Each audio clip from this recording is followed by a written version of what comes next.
Hello, I'm Teresa McKee, your host for A Mindful Moment. Thank you for joining me as we explore ways to increase mindfulness in our day-to-day experiences through weekly topics, expert interviews, and guided mindfulness meditations.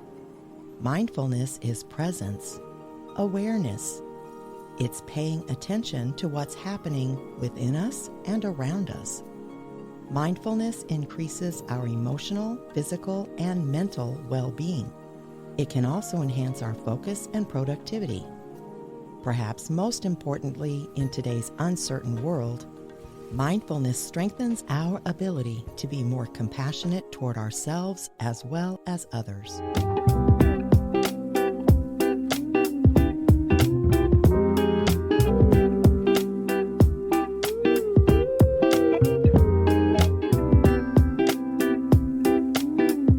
Neeta Bhushan is a cosmetic dentist turned three-time international best-selling author and world-renowned emotional health advocate.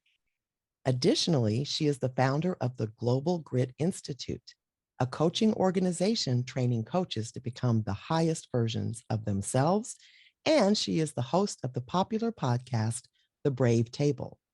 I'm really looking forward to talking with her about her new book, That Sucked, Now What? Welcome, Neeta. Hi. Oh my gosh, Teresa, it's so good to be here. Thank you for having me. Thank you. I know we had some bumps in the road getting here between the two of us, so I'm glad we finally were able to connect. Before we get into the book, I think our readers might be interested in what motivated you to go from dentist to emotional health advocate. Can you Oh, share a little of your story? yes, absolutely. Well, to be able to write a book that says that sucked, now what? How to embrace the joy in chaos and find magic in the mess. I definitely have had many chaotic moments. In fact, a lot of my early years, my upbringing has been hallmarked by a lot of chaos and kind of messy moments that beautifully turned into magical ones. And you're talking about a very pivotal time when I realized that I had thought I had kind of earned every pinnacle of success in my life. I was a cosmetic dentist. I grew up in Chicago, to immigrant parents. My dad was from India, my mom was from the Philippines, and I was the eldest of three kids. And the mantra growing up was, education, legacy, pride. And that was a big thing in my family. But I became a child caretaker at 10 years old. And so that totally shifted my trajectory in so many ways.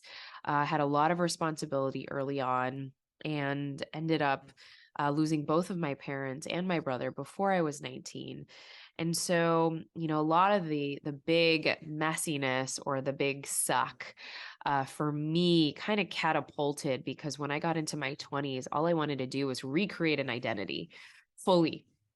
Didn't want to go into the darkness, didn't want to go into the mess, and thought, hey, let me focus in on my coping mechanisms, which was overworking, overdrive, overachieving, and just really running. Um, because I would think that, okay, no one's going to feel bad for me, and I wouldn't have to feel bad for myself. And maybe even I can gloss over all of the big stickiness that I really wanted to hide from until I couldn't hide from it anymore.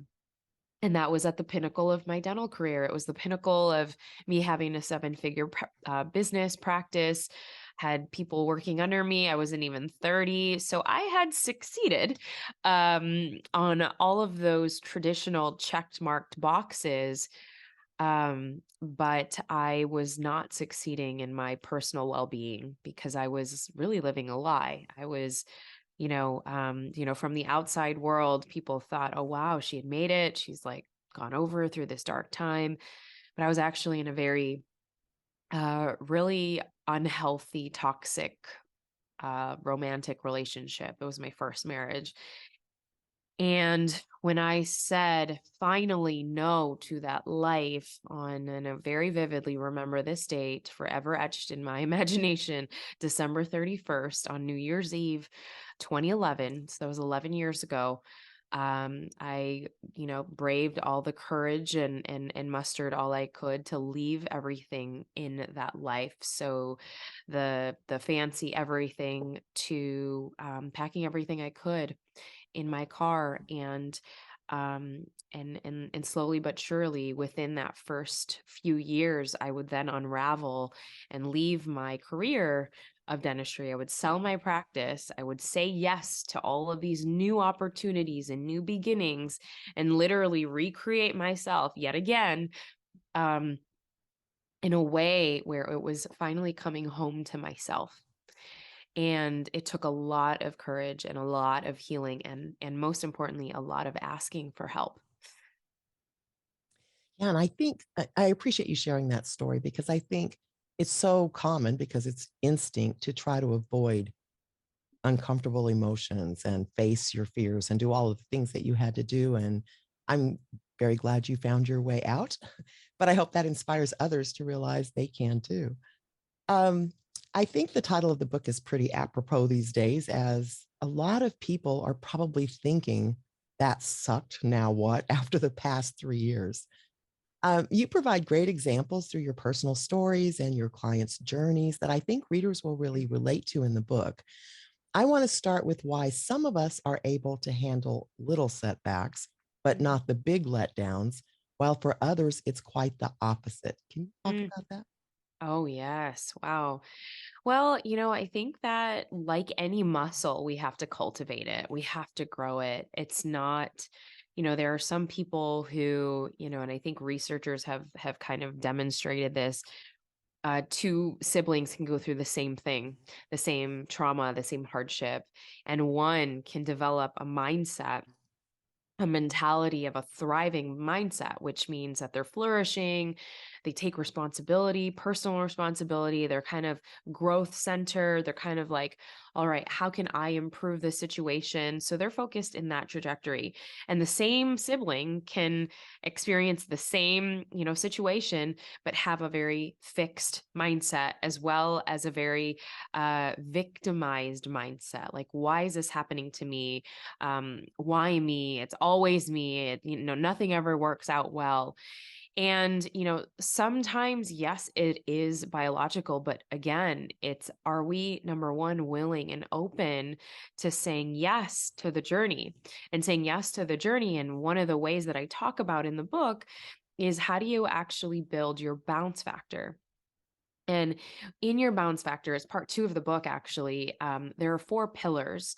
And the first pillar we kind of often shy away from, but is, really appropriate to kind of look into is, well, what was your upbringing like? Like, how were you treated? Maybe we're taking that same scenario or the same story of, the two siblings, but was one sibling the oldest and one sibling the youngest, right? Were you allowed to share your talks at the dinner table, your thoughts and your opinions at the dinner table? Or like in my home, the boys were able to say whatever, and I was supposed to be like prim and proper and obedient and kind of like this good girl, quiet, right, submissive.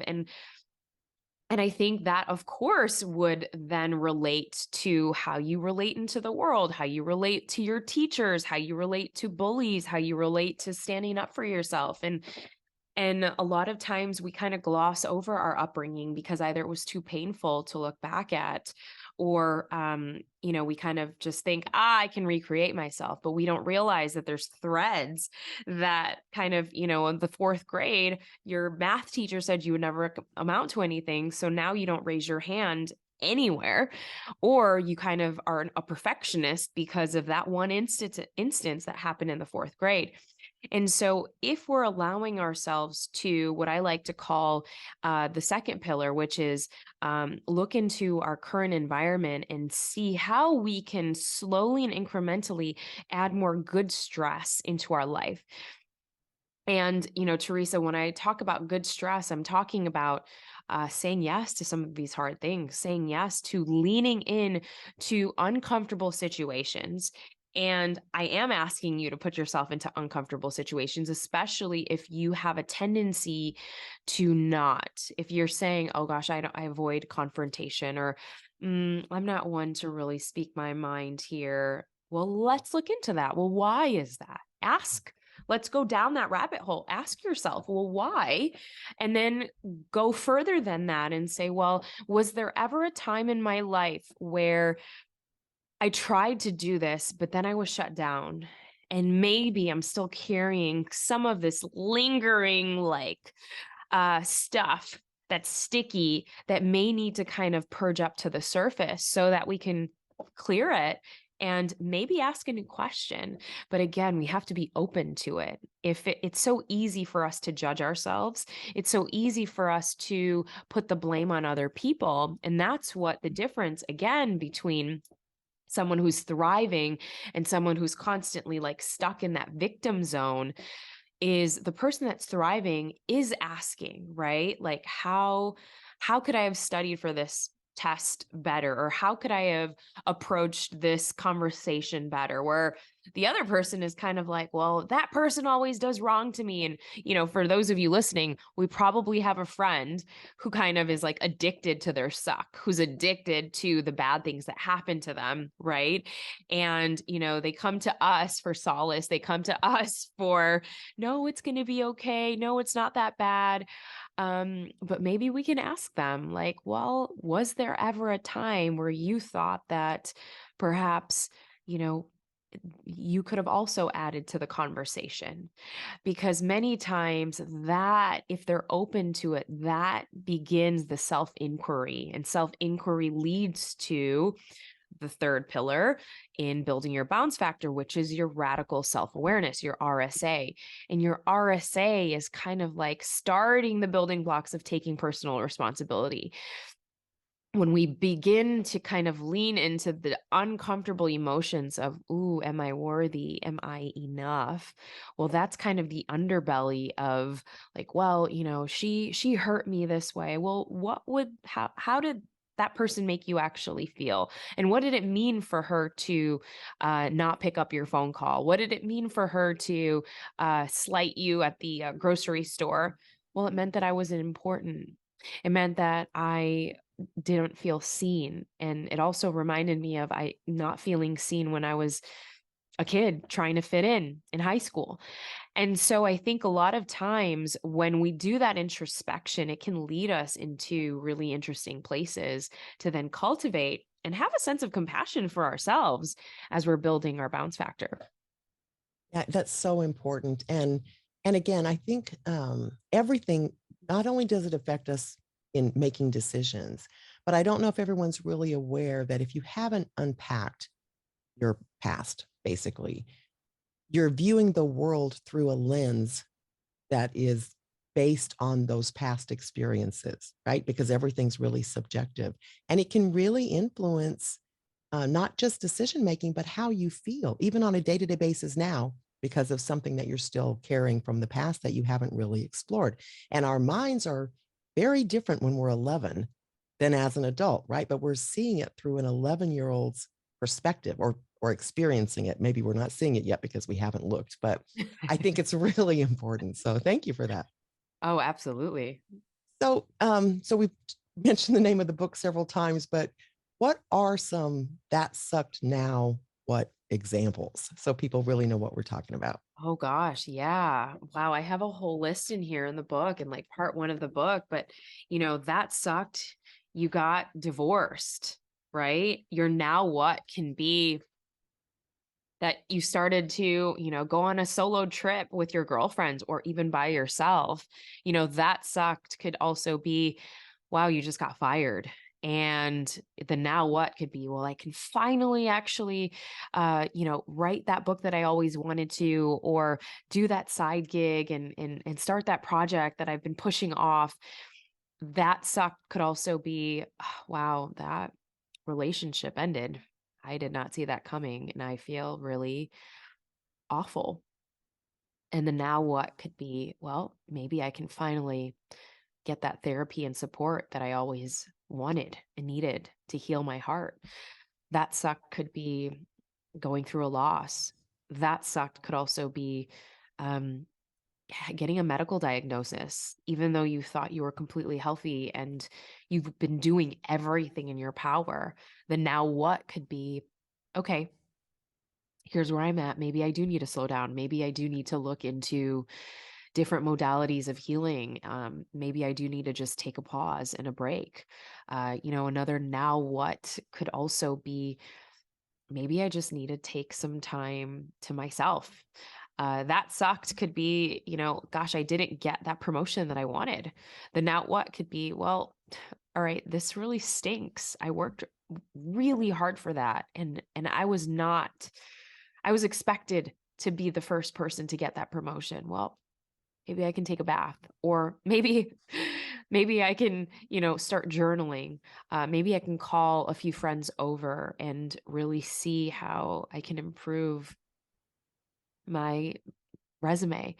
That sucked can be, wow, okay, my family doesn't support my decision to not go into a career, or wanting to move away. And then now what could be, well, maybe you could finally have that non-confrontational discussion with them about how you really feel.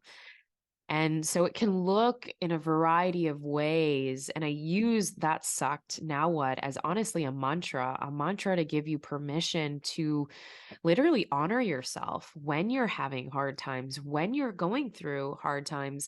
In the first part of the book, I talk about a very quick exercise when we have a that sucked moment and we don't realize the now what. We're not there yet. We're still in the, oh my gosh, I cannot believe that person did this to me. I cannot believe that we are in this right now. I cannot believe that, my bank account only has X. You're in the suck.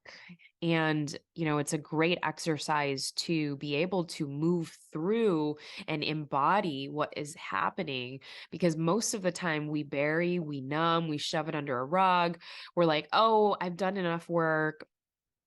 The power of positive thinking, and I could just like lean into positivity. Well, no, I'm asking you to explore that feeling. Yes, leaning to positivity could be part of the now what, but first we got to get through the grime, the stucky, the stickiness, the stuckness, the stuff, the crud that we don't want to look at. We got to clean it up, and the way to clean it up is to actually allow it to come up, allow the anxiety, allow the anger, allow the rage, allow the tears. I think that it's so stigmatized and tabooed to actually feel the feelings, but in order to heal, we have to feel. Otherwise, the same kinds of situations are going to persist when we resist. And so one of the ways to do that is when something big comes up, you can actually use an anchor, and put your hand over your heart. And this is the one way where we can instantly calm our nervous system, because it reminds us to that 4-year-old, 5-year-old, 6-year-old self, or when we came home from a bad day, when we got yelled at from the teacher or bullied from a kid or didn't get the candy, whatever that was, we'd want an embrace from somebody that we loved. And you can actually be that embrace with this hand, by just calming your nervous system. This is a mind-body connection. But instead of ruminating all of these thoughts and going into victim spiral and going into the pity party of one, we bring it back down into our body, into our heart. And you can actually just acknowledge, wow, I am feeling, wow, this is big. And you can actually just say the mantra, that sucked. Okay, that sucked. That sucked. Maybe you even start saying, that sucked. Now what? But whatever mantra can be that anchor for you in that moment, you select whatever flavor, that is allowing yourself to give permission to feel that sucked. It's not this sucks, but wow, that sucked. You went through that. I can't change that. I can't change my reality. I can't change that thing that happened. I didn't want it to happen. So we're giving that sucked reverence. And then we're also allowing ourselves to breathe because most of the time, we're not breathing. We really are not breathing. And that's where the mind body connection is. We're thinking and we're overthinking and we're making stories up in our mind. We're making stories and beliefs in our mind of, oh crap, nothing ever good happens to me. And then we go into that. So this is a reminder, drop back into your chest, breathe, take 1 or 2 breaths. Notice that you're probably not breathing in your chest and allow yourself to breathe into your belly.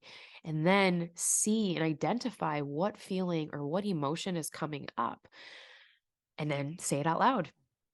Articulate that and say, I am feeling defeated. I am feeling like a failure. I am feeling jealous. I am feeling really angry right now. And notice, where do you feel the sensations? Most of us kind of clench our fists or, grind our teeth or, have these tension headaches or, this here in your neck, these muscles get really tight. I remember my like ballet teacher, she would be, very stoic and straight when she was mad at us, for not being in line. But, these neck muscles get really straight and tense.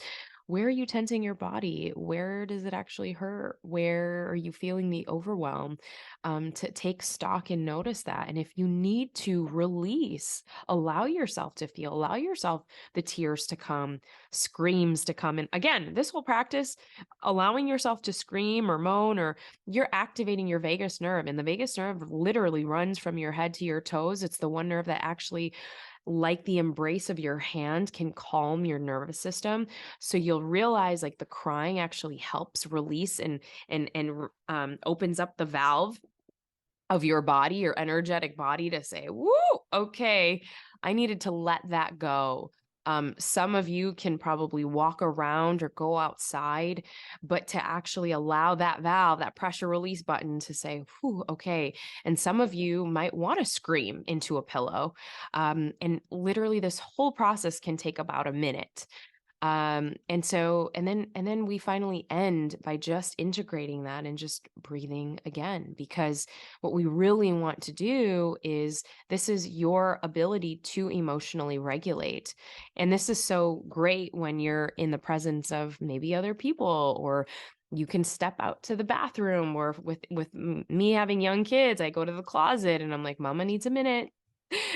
Don't bother her right now. Mama has big emotions and she just needs a minute right now. And this is also great for doing it as a family, because now when I look at my now 4-year-old, we started this when he was 18 months. And he's like, I'm having big emotions, mama. I'm like, okay. And then so he's like, ah, ah, ah, so then he'll start to breathe, and it's great. It's great to know that you're passing that on to the next generation too. Yeah, and it's incredible because, that's a fairly new phenomenon that parents are really tuning into the fact that children have big emotions and they don't know what to do with them. And, years ago, it would be, again, be quiet, be a good child, whatever. But we never learned Totally. as young children, most of us, what to do with those. And I think that is part of the problem now is we're taught like, be a big girl, don't be a baby, don't, all those Don't things be a that we were told. yeah, don't Yeah. be a Don't sissy, be a right? sissy. Yeah, yeah, exactly. Well, um, so I think one of the areas that might be helpful is to understand maybe how we could increase our, I think you referred to it as audacious resilience. How can we increase our resilience or our bounce back factor? Yeah, yeah. So when I say the audacious resilience, what I mean by that is your unapologetic intention to focus in on the duality of your emotions. And when we're really, I'm sure most of us thinking and hearing resiliency, the first thing that comes to mind is like mental toughness. And I've got to be tough and I've got to be strong. But if I would take, a glass of water right now and hold it in my hand, and I would, release that glass, and that glass is strong. That glass is holding my water. And if I release that, that's going to shatter into a million pieces, right? And then you could say, well, Neitha, it was strong. Yeah, it was strong, but it still shattered. What if we took a, basketball or, a bouncy ball instead? Well, what are the properties of that bouncy ball? it is tough when you hold it, but it has a little bit of a give. It has a little bit of the bounce factor, right? Which also includes it's soft. It also includes that it's agile. It also includes that there's a little bit of flexibility there so that when you release it, it bounces. And sometimes it bounces higher. And so, what I'm requesting, and one of the ways, the initial ways that you can build and strengthen your bounce factor is to start saying yes to these new opportunities. Start saying yes to build your to look into your the good stress. Look at your environment, your current environment, whether it's in the people that you're hanging out with, whether it's in the books that you're reading, whether it's in the networks that you're visiting, whether it's the food that you're consuming. um what ways are you actually complacent, where you're actually saying, "Ooh, no, that's not for me. I'm not going to say yes to this." Or what ways are you actually saying, "Okay, that's going to be an edge for me, but I'm going to say yes to that edge." Because saying yes to that edge is also going to help me grow. And we've seen this, scientists have done these, research studies that when we actually expose ourselves to good stress, it literally changes things in our DNA. It literally changes, the brain waves as well in our brain to start providing new neural pathways to help with a different perspective in our thinking. And it just starts by saying yes to maybe a stand-up comedy class, yes to improv, yes to Toastmasters, if you're really afraid of public speaking, uh, to literally cultivate these skills, right? So that's the first part of that. The second part is looking into your own emotional capacity to feel. And in that emotional capacity, what I'm talking about is, well, if you typically judge yourself for crying, or if I'm sharing some of these practices and you're like, in the book, when I talk about the emotional embodiment practice, where I'm telling you to, yeah, dance, shake, move your body. There's like scientific benefits to that. But somebody in their most rational left brain will judge that and say, "There's no way. I don't even like dancing." Well, shake, move, do some jumping jacks, jump up and down, pretend like you're a kid again and you didn't even care what anybody was looking. We judge ourselves so much for that. And I go back to that person and I would say, well, what part of that makes you feel uncomfortable? What part of that, when did somebody tell you that that is not proper or that is not acceptable?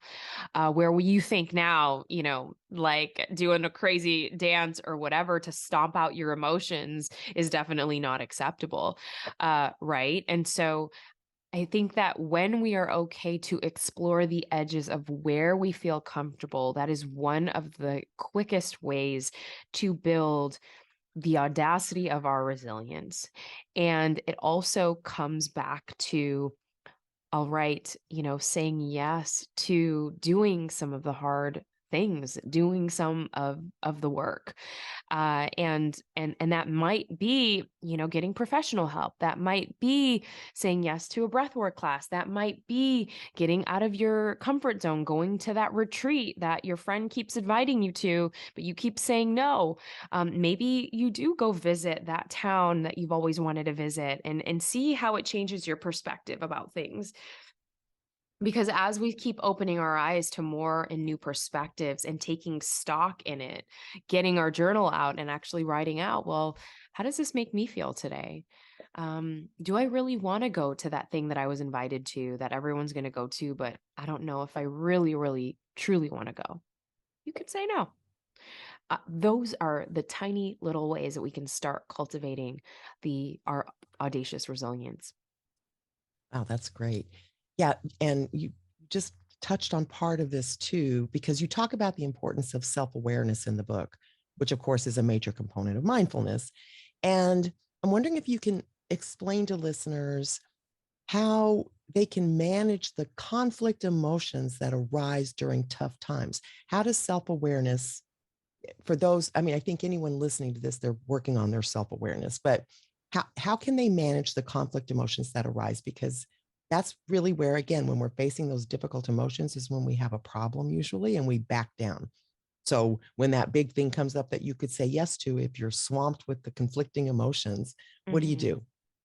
Yeah, so this is great because in part 3 of the book, there's a whole chapter around how to fly forward, and there's 5 steps to that.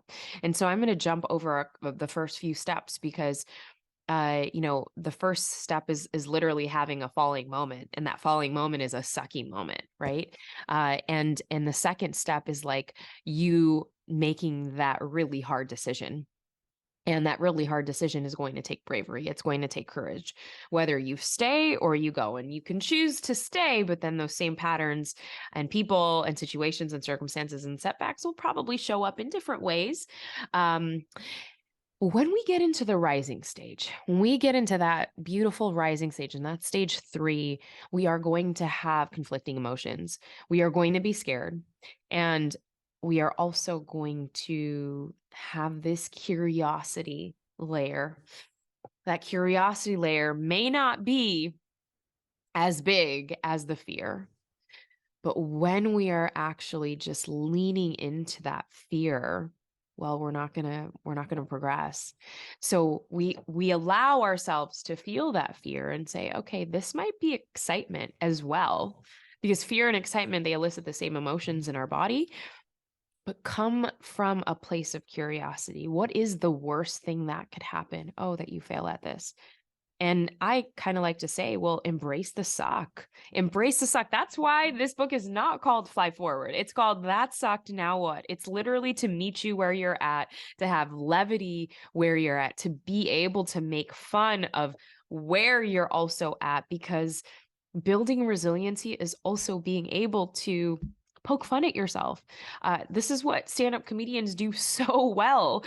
Um, and I think there's something that we can learn from the levity of sometimes the big situations that take us down, to be able to experience both sides. That, yeah, this is so hard. It's kind of like when the stand-up comedian, if you've ever seen them, they'll take you all the way up and you're laughing, and then they'll drop you back down and they'll talk about something so serious and you're like, whoa. And the really good ones that have mastered that craft, sometimes they'll get a tear out of you, but then they'll take you up again. And to be able to kind of flow in that full range of those emotions, that's the rising stage. That's where you're kind of like, yeah, I'm skeptical about this, but I'm actually open because I'm skeptical. I don't know if it's going to work for me, but I'm actually going to lean into this openness that I feel because, hey, I've tried everything else, and what's another thing that I can try? So, and the only way to do that is if we're tuning in back into ourselves in a very quick way to really start building your RSA, your radical self awareness. This is also in part 2 of the book, in the RSA chapter, radical self awareness chapter, in the bounce factor section. Is you can do a body scan, and a really quick body scan. We'll just do 10 seconds of this. Is you can close your eyes and you can just notice both feet on the ground. And it's very, very quick. You can do this. I wouldn't do this driving, by the way. But if you're driving, you want to pull over, but notice both of your feet on the ground. And you want to notice maybe, what feels different between your left foot and your right foot. And then notice when you put your energy into your right calf versus your left calf. Do you notice maybe a different sensation? Do you notice more tension there? And now bring up your awareness to your right shoulder. Do you notice any tension more in your right shoulder versus your left shoulder?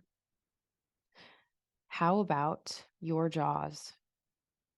Notice, do you clench more in your right side or your left side? Or maybe not at all.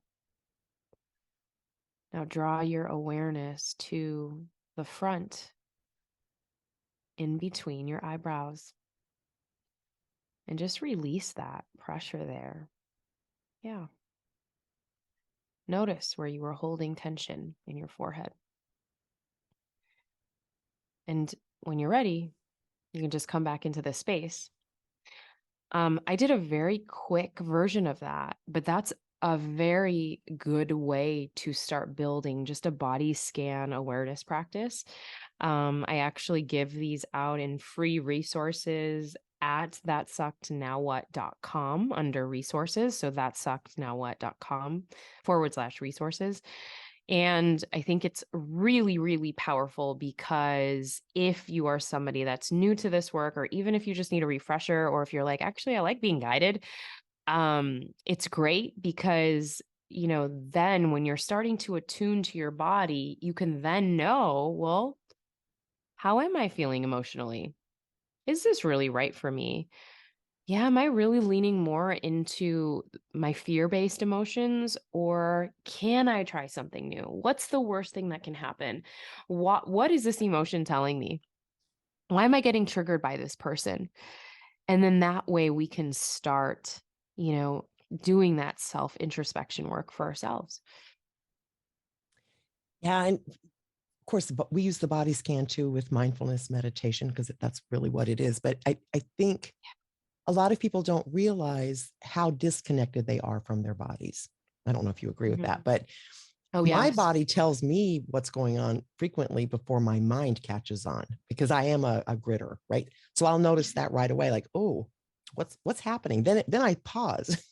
So I actually do it backwards now. Instead of thinking it first, I feel it first. But that comes from a lot of that work of really connecting with your body, and it's all there to serve you. So I think it's great. The examples in the book are great too, the exercises. So I appreciate that. Oh, of Well, course. time is flying by. So I guess as we come to a close, I'd ask if you can offer our listeners any tips for how to begin the healing journey after setbacks, Mm. challenges, transitions. But like, what's the first step? Where do they start? Yeah, I would just say the first step is saying yes to you wherever in wherever the journey is for you. Saying yes to embracing the sucky moment, saying yes to allowing whatever emotion that you might be subconsciously even squashing down, subconsciously saying, yeah, that was bad, but it could have been worse. Yeah, that was bad, but you know what? My friend had it even worse. So it's okay. These are all examples of bypassing. And, a lot of times in our industry and our work, we kind of, there's a term that's called spiritually bypassing, meaning that you've done a little bit of the work, and because we don't want to allow negative emotions to surface, that we'll just choose a positive one because, hey, it's positive psychology, and it'll take us out of our suck. But I think I want to remind everybody that I know that the big fear is getting stuck in the suck, right? Getting stuck in the middle portion here, getting stuck in the suck. But we have to remember that what we do not feel, we don't heal. And we can actually do this with compassion. We can actually do this with ease.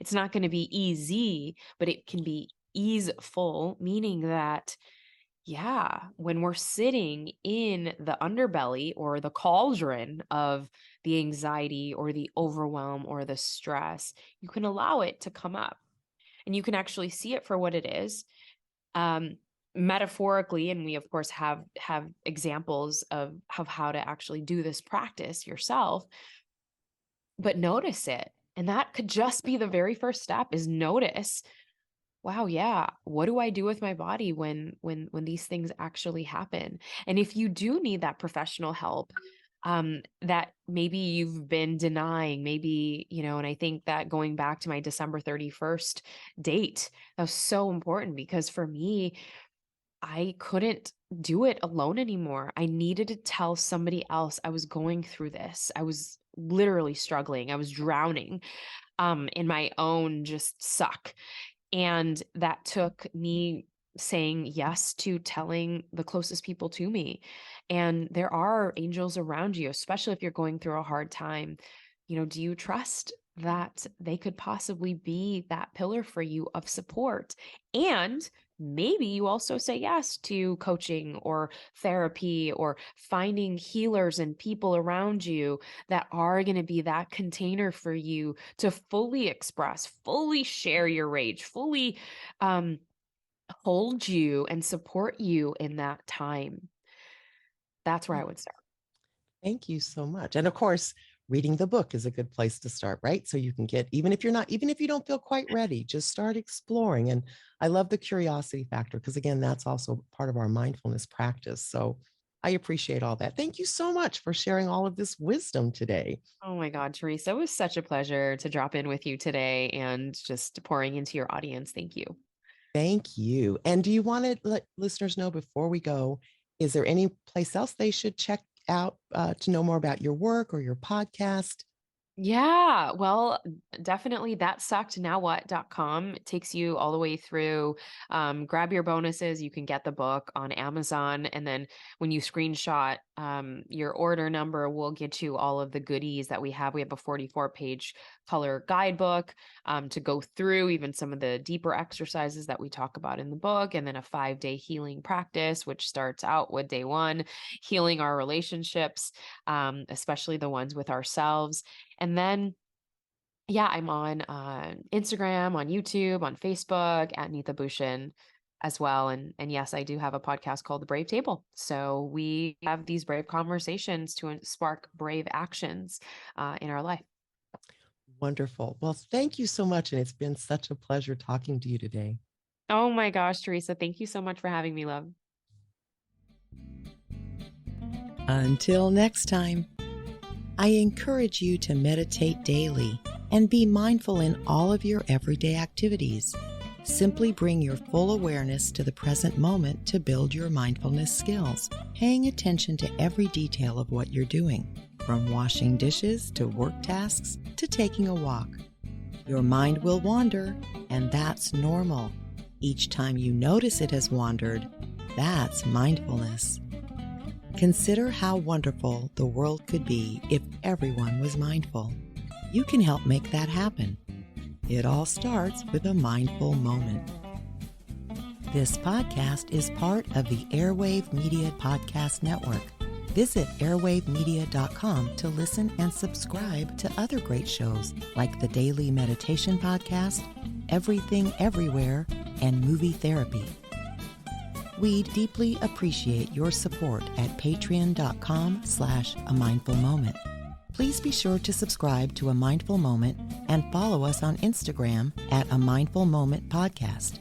Visit our website, amindfulmoment.com, to access podcasts, scripts, and book recommendations. A Mindful Moment is written and hosted by Teresa McKee and/or Melissa Sims. The Spanish version is translated and hosted by Paola Tile. Intro music, Retreat by Jason Farnham. Outro music, Morning Stroll by Josh Kirsch, Media Right Productions. Thank you for tuning in. This podcast is produced by Work to Live Productions.